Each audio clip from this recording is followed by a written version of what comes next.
Hey everybody, it's Jochen Hayden, and I'm back with another tutorial video. It's been a while since I've done one of these, and today we're going to be talking about Japanese research and development. And why, do you ask? Well, I've noticed on my Discord over the last week or two, there's been a lot of talk about research and development, how it works, and there's been some misconceptions about like how it expands and how you build it up. So, research and development is an extension of the Japanese industry management, and I did a tutorial about those about 2 years ago, and I don't know if I really touched on R&D too much because I really didn't understand it that well at the time. But if you want some basic fundamentals about Japanese industry, you can go back to this video that I did. But today we're going to actually just kind of go a little bit deeper into the research and development portion of it, since there's been so much discussion lately. Now, full disclaimer, I don't claim to be the subject matter expert on Japanese research and development, particularly as it pertains to the strategy involved. I'm not great at it. I do know how the mechanics work for the most part, though, so I want to try to help clear the air on some of those things. So I created this little Word document. No, where's my document? Hold on, let me find my document. My notepad. I love notepad. Here we go. I created this notepad here to kind of guide the discussion today, and these are just some basic rules, things to keep in mind. So the purpose of the Japanese research and development, and this assumes that you have realistic R&D on. What is that? That's going to be a game option here that you set before you start your campaign with your opponent or the AI. Make sure that the Japanese player turns this on and you both agree to it, or not. But almost all the PBMs, play by email people that I know, we play with realistic R&D on. And what is that? Essentially what it means is that when you have it on, your R&D factories can convert from a research center into a production center, but not back. If you have realistic R&D off, any aircraft factory can be turned into a research and development and back. And back and forth, back and forth. You can make all of these R&D factories, or you can make all of your R&D factories production factories. I believe that's how it worked. I've never played that way, and a lot of people say it's game breaking, and potentially so, because you can just crazy stack a lot of factories making aircraft and just overwhelm. Theoretically, you could overwhelm an allied player with just top end aircraft way faster than they can get theirs. There's penalties to that. You're going to be burning a ton of supply to do that as well. So I don't really want to get into the argument about what's better. Just know that this whole guide is built on the premise that we're talking about realistic R&D being on as a game option. So anything I say here pertains strictly to this option being on. And you're very rarely going to find anybody who will play with that off. Okay, purpose. To speed up the arrival times of different real and experimental Japanese aircraft types from their actual wartime arrival dates. All right. It also adds some variety and potentially change the meta of the air war in a game. Although I do find that people tend to just go to their own known meta, or the typical metas for this game, because you can only skin a cat so many ways. Can you say that? I don't know. To help the Japanese player tailor their playstyle and strategy better. Long-term versus short-term game strat, for example. Let's say you're a Japanese player that wants to go the distance. You want to go to 1946 and just hold the Allies off as long as possible. You may set up your R&D so that you have those late war aircraft in play so they can be effective at that time.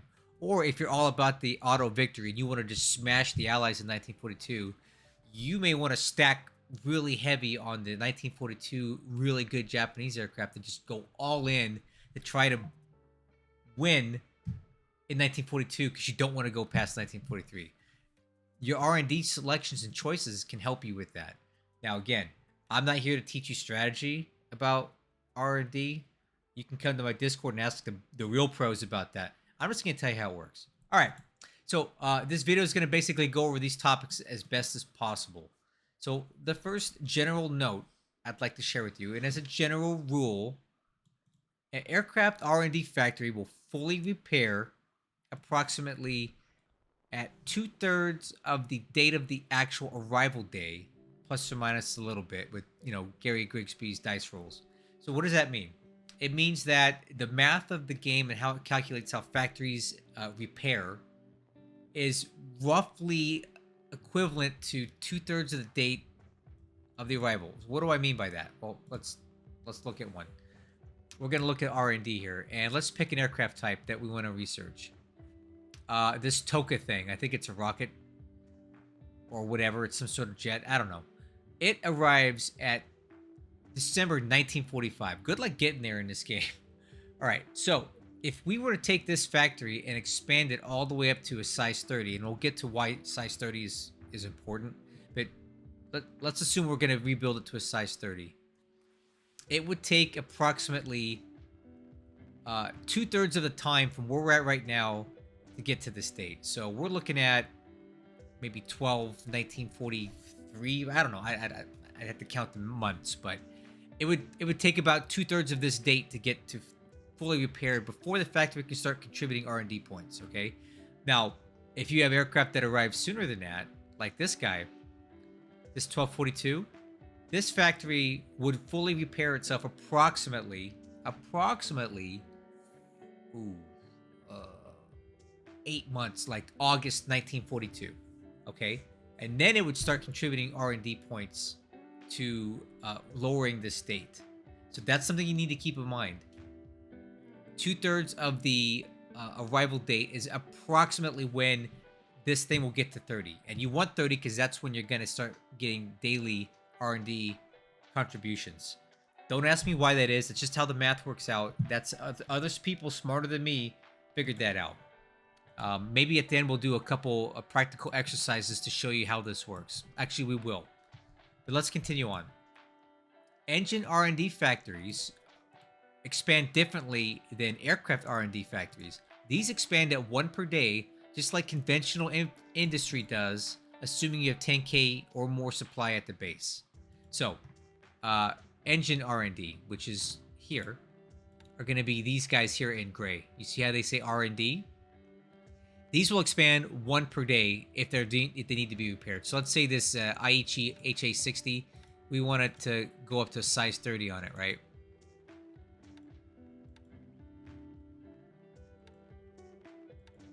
Did I do it right? Oh, what did I do? Oh, I can't do that because there's not enough supply there. Okay, let's pick another one. This one here. We want to take it up to a size 30, right? Sorry, guys. That's not what I'm doing. Okay. This will, in 10 days, this will be at 30 because these expand just like any other industry you're going to expand as long as you have the supply there. Okay? They're different than aircraft R&D, which fall under the rule that I just explained to you. Now, one thing to keep in mind is it is not dependent on engineers. Guys, the industry expansion in Japan has nothing to do with engineers at the base that it's expanding at. It has everything to do with supply. So you need to make sure that any base that has R&D or any kind of base expansion has enough supply to do it. So this base only has 8,700. Nothing would expand here at any point ever at that supply level. You would want to put this to about here. And this, remember how this works from other tutorials. It's whatever you select here, you're going to get 3 times that assigned to the base. So in a turn or two, supply will move here and you'll have 15,000. That'll give you plenty of surplus. Plenty of surplus to allow for industry expansions, and R&D is part of that. So remember that. Each factory will eventually require assuming you're starting from 0, will require 33,000 supply to repair. So the 30,000 is 1,000 per day for every unit you're going to expand, right? Plus the 3,000 initial cost. And I'm talking like, we're gonna take this factory and completely change it over to something else, right? Like this thing here. I want to do this Senbaku, right? Now I have to expand it up to a size 30.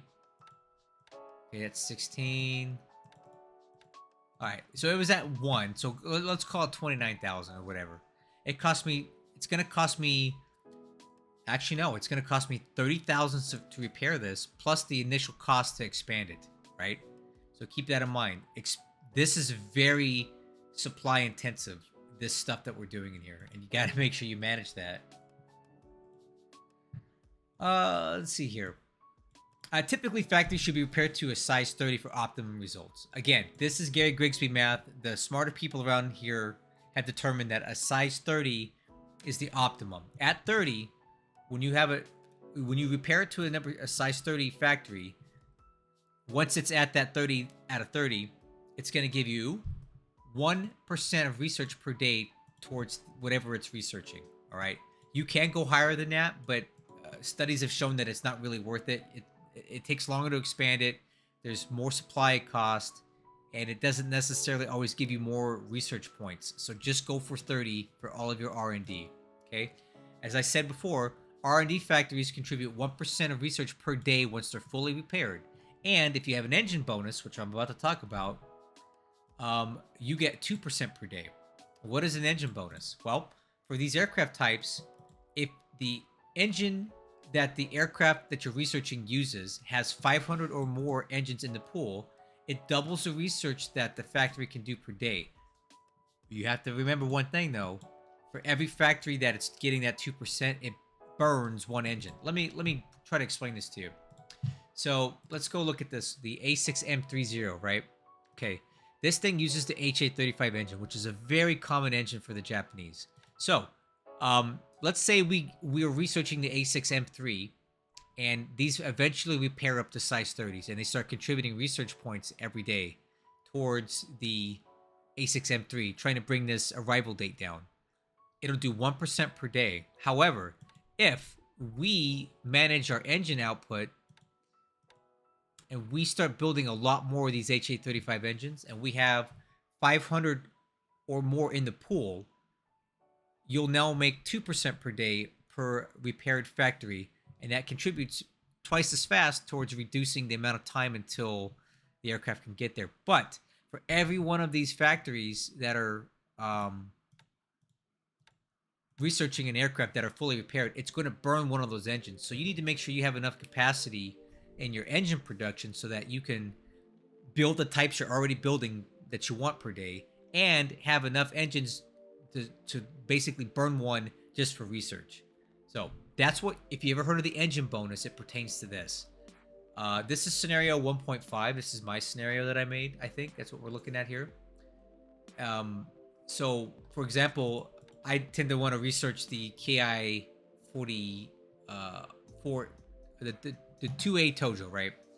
This thing uses the HA34 engine in my scenario. In order to get this factory to make 2% per day once it's fully expanded, I need to have 500 HA34 engines in my pool, and I need to make sure that I have enough excess production so that whatever uses these can get produced, plus an engine can be wasted on the research.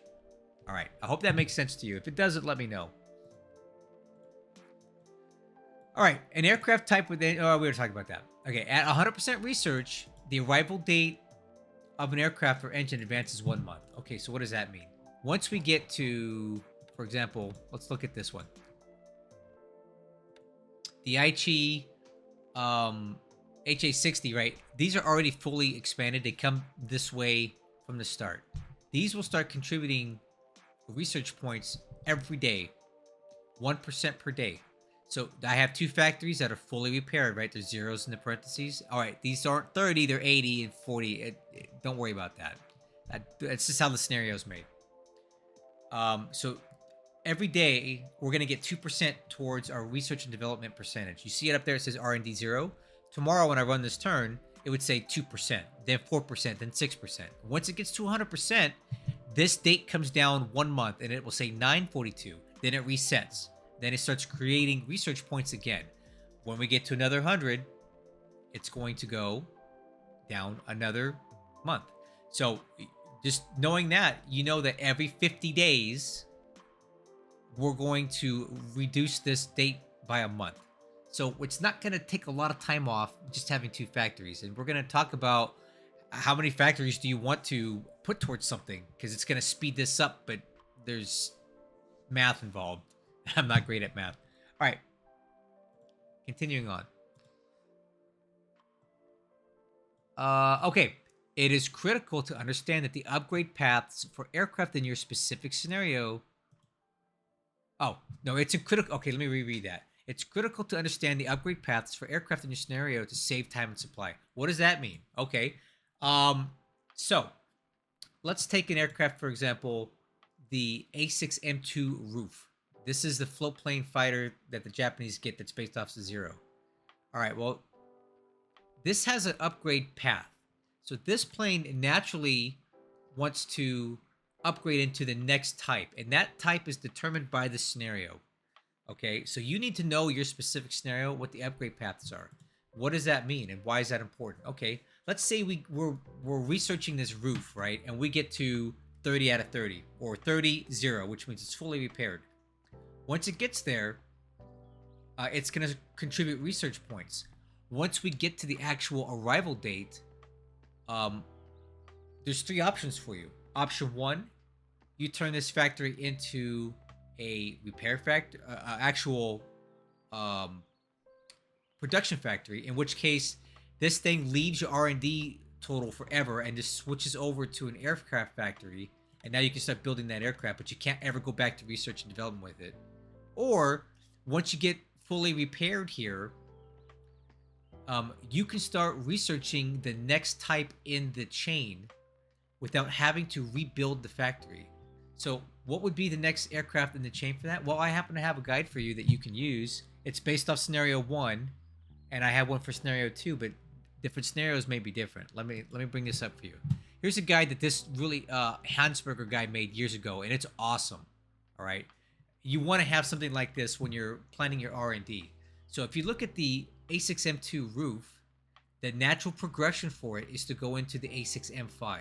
And this is a little cheat code for Japanese players that like to really get this A6M5 that, is important because it gives you armor and it has improved performance over the A6M2.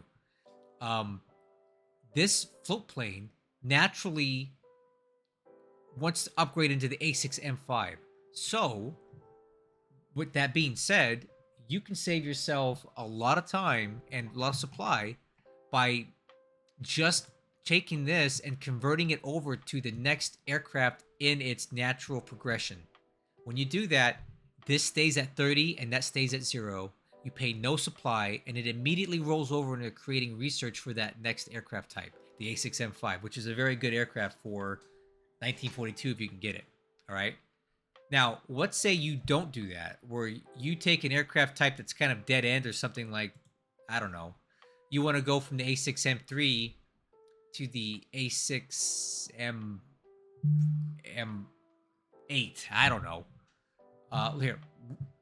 Essentially what I'm saying is I'm going to skip the natural progression of the research chain, right? So we're at A6M3.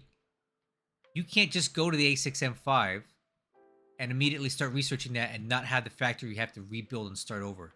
The natural progression for the A6M3 is to go into the 3A, which also is very good. But if I take this A6M3 that's fully repaired and roll it into the A6M3 Alpha, that factory, that R&D factory, stays fully built and immediately starts contributing research and development points to the 3A. Now, if I don't do this and I take this factory once it's fully repaired and convert it into the A6M5, you basically zero it out. So now you have to start from scratch, right? It goes back from a 30 to a 0, and you have to rebuild it. And that costs supply, right?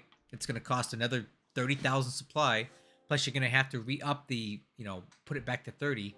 So what you need to do when you're doing your research and development is you need to pick types that naturally progress into the next thing, right?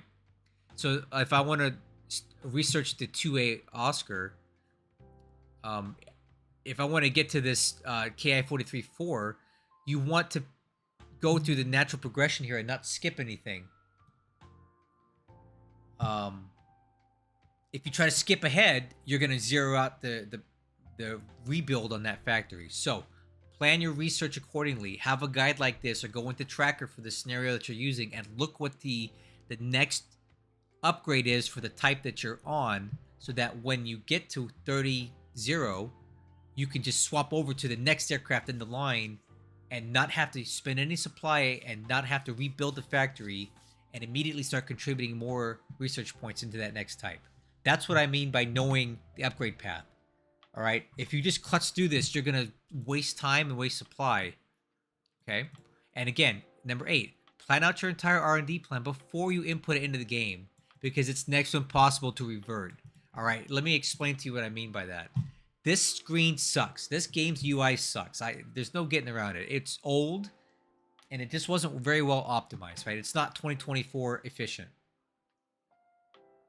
Let me show you what happens when you F around with this stuff.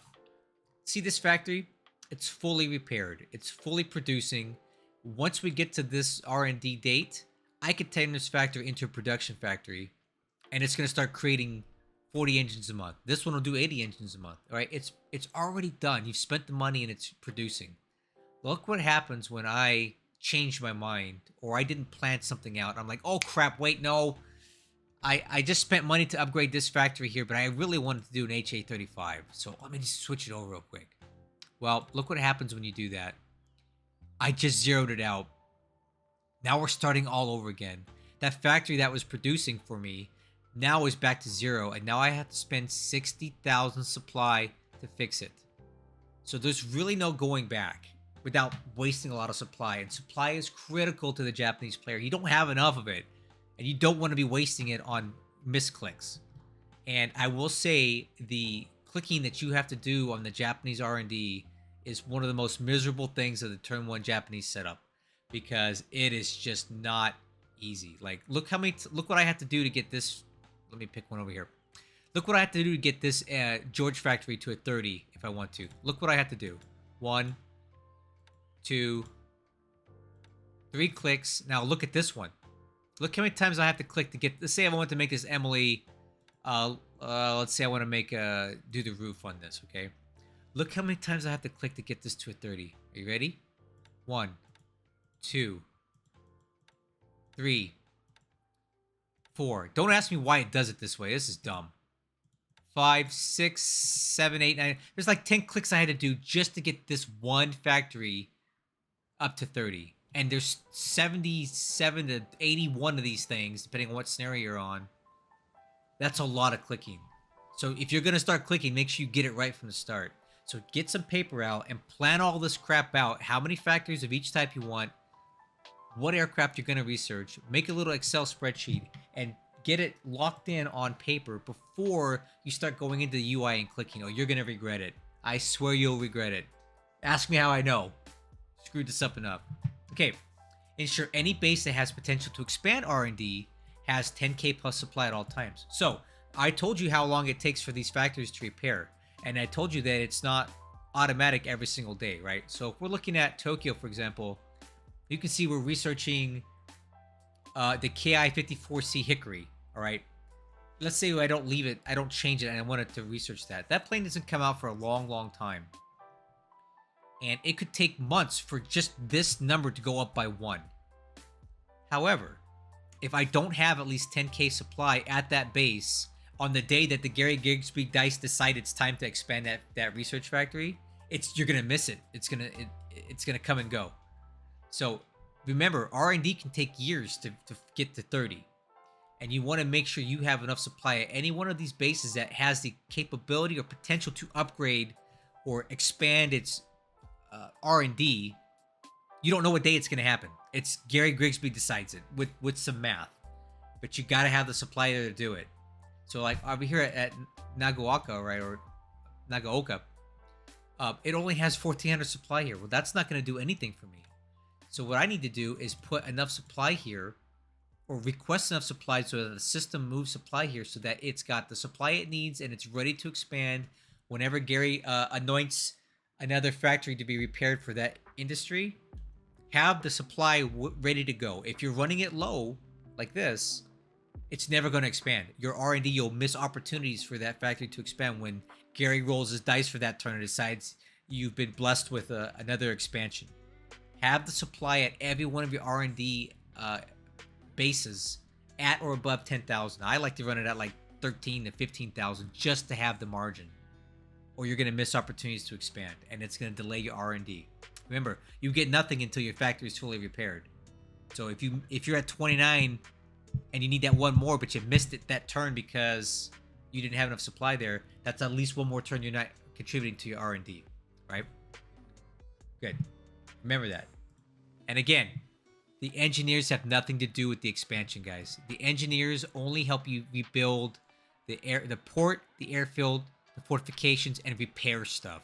They do not help you with the industry at all. Engineers have nothing to do with industry.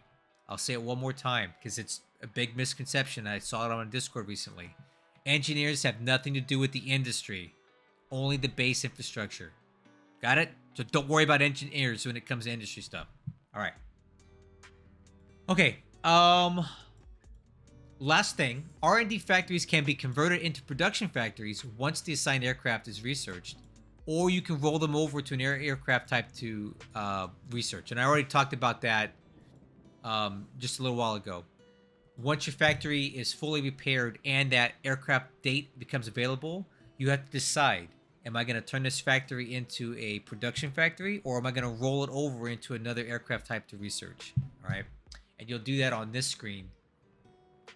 Basically, the aircraft, this will turn blue, which basically is giving you one turn to decide what you're going to do with it.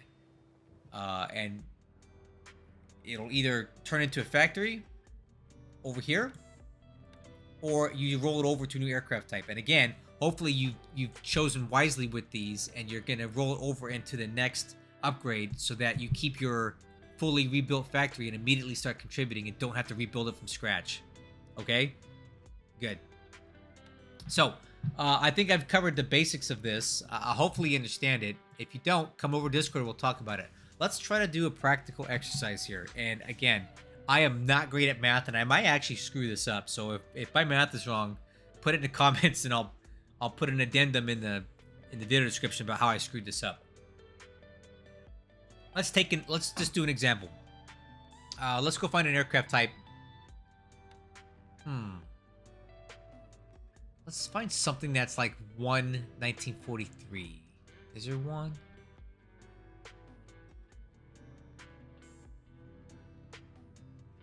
We'll do one of these 12 1942s. So for example, I saw one just recently, a little while ago. There's an aircraft that becomes available in 1942. Which one is it? Is it this? Alright, let's find one. 1242, A6M3A. Great, okay. Let's say we want to research the A6M3A, okay, and we're just going right into it now. I'm not saying I would do this, I'm just giving you an example. It becomes available in 1242 naturally. Even if we don't research this at all, we're gonna be able to start producing it in 1942 in December. But let's say I want to get there faster. Here's what you need to remember. Any of these factories, if you're going straight to it like this, it's gonna take it's not ideal to do this because the factory would take until approximately August 1942 to fully repair itself. All right, that's 8 months you have to wait before it can even contribute points. That doesn't help you, and I'll show you why. Because 1242, right? And then assuming this rule here, about 2/3 of the date, 842 is when the factory will start being able to contribute research points, plus or minus a little bit of time. So you only get 4 months to research this thing. That gives you what, 120 days. You're only going to really move this up by about a month, right? Assuming you have one, unless you have a ton of factories contributing to it. But you're only basically saving yourself conceivably a couple months before you get to the date anyway. So what you would want to do here is find an aircraft that you can get quicker, okay? That is an upgrade path for this. So the A6M3, for example, you get in June 1942. So let's just say we're in January, and June 42 means you'd get those factories in 2/3 of that time, which would be what? April 42, right? So from 642, you could start getting points for the A6M3 for 42 by here. So A6M3, you could start making research points by April.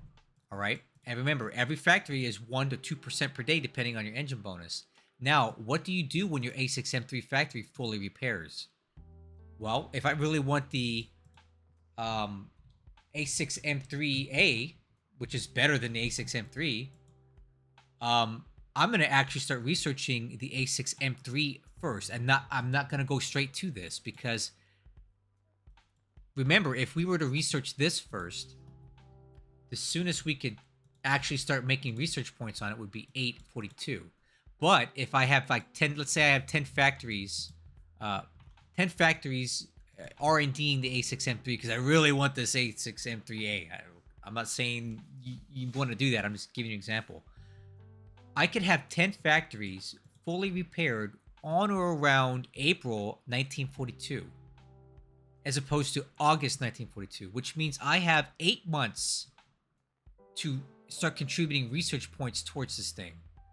So let's see what that would do. So let's say we have these 10 factories, and because the natural time is 642, and assuming approximately 2/3 of the time to repair these factories, we're now able to start contributing R&D points towards this aircraft by April. But because the A6M3A is in the natural progression path for the A6M3, we can immediately take our A6M3 research factory and turn it into an A6M3A research factory with no supply usage, and the factory remains fully intact.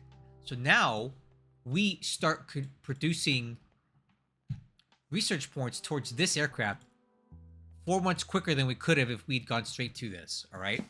So what does that give us? So for every factory, we make 1 research point per day times 10, right? Times 1. So every day we're contributing 10% towards the moving this date down 1 month. And when this gets to 100, we move the month forward a month, right? We move the availability forward a month. So every 10 days, assuming we have 10 factories doing this, every 10 days, we take a month off the 3A arrival date. Okay, that's pretty good.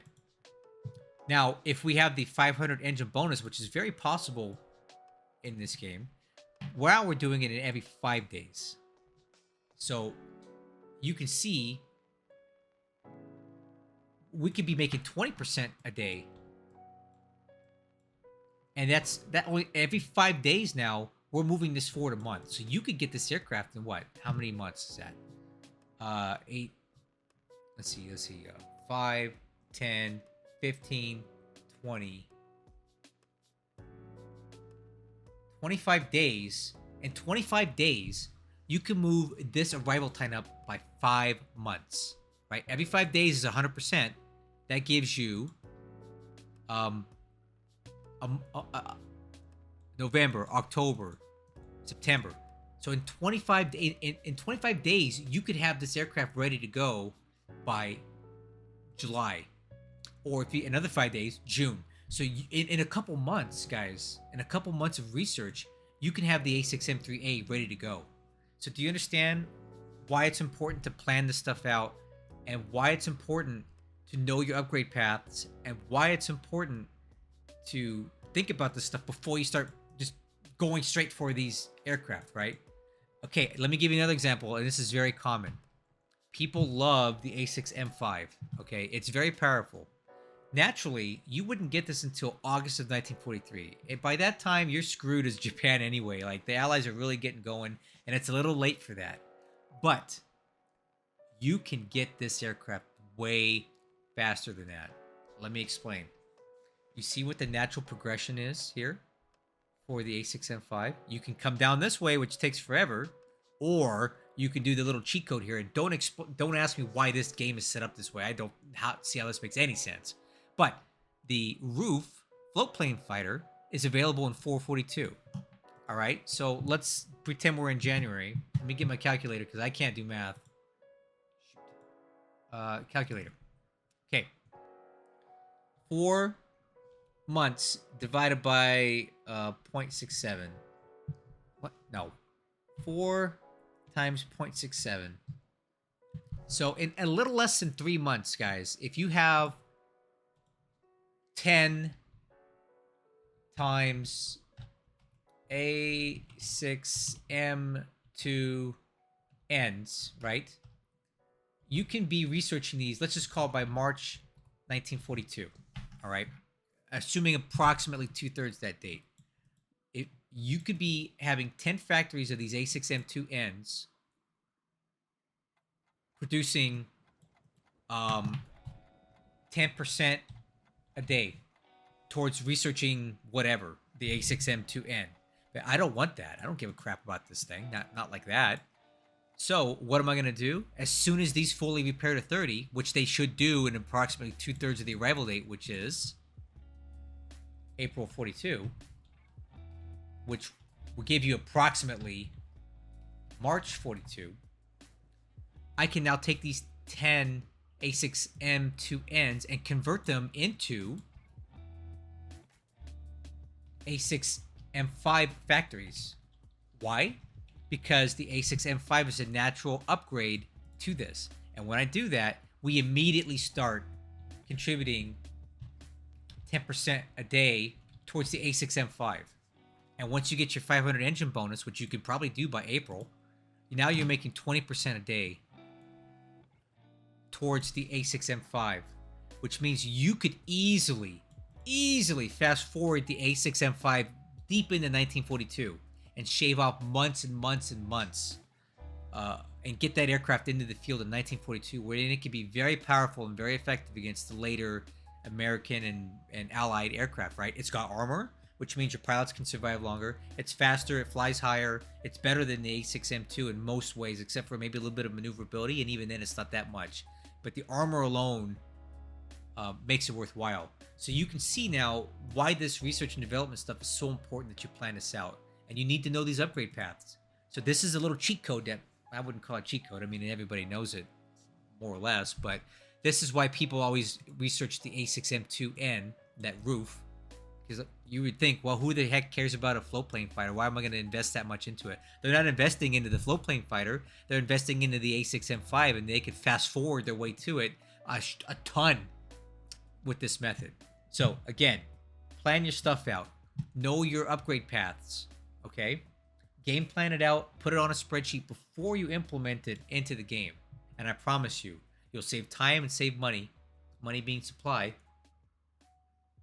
and you'll be able to get some really good frontline fighters into the fight way sooner than you could just waiting for it to come on its own. So I hope those examples made sense to you. I hope you appreciated it. Sorry if the math didn't make sense, but that's basically what I understand about all this stuff. If you have any questions, please put them in the chat. Come over to Discord. If any of the information I gave you does not sound correct or you don't think it's right, let me hear your opinion. Tell me why, and give me some evidence that you've got.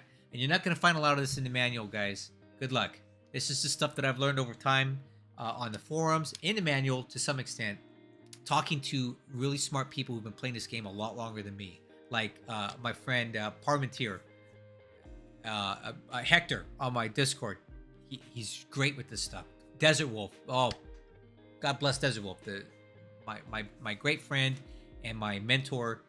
They've all taught me this stuff, and I want to share it with you now. So if you have anything you'd like to add to it, by all means, please do so. I hope you enjoyed this tutorial. I hope it made sense to you, and I look forward to another one in the near future, and I'll catch you guys on the next one.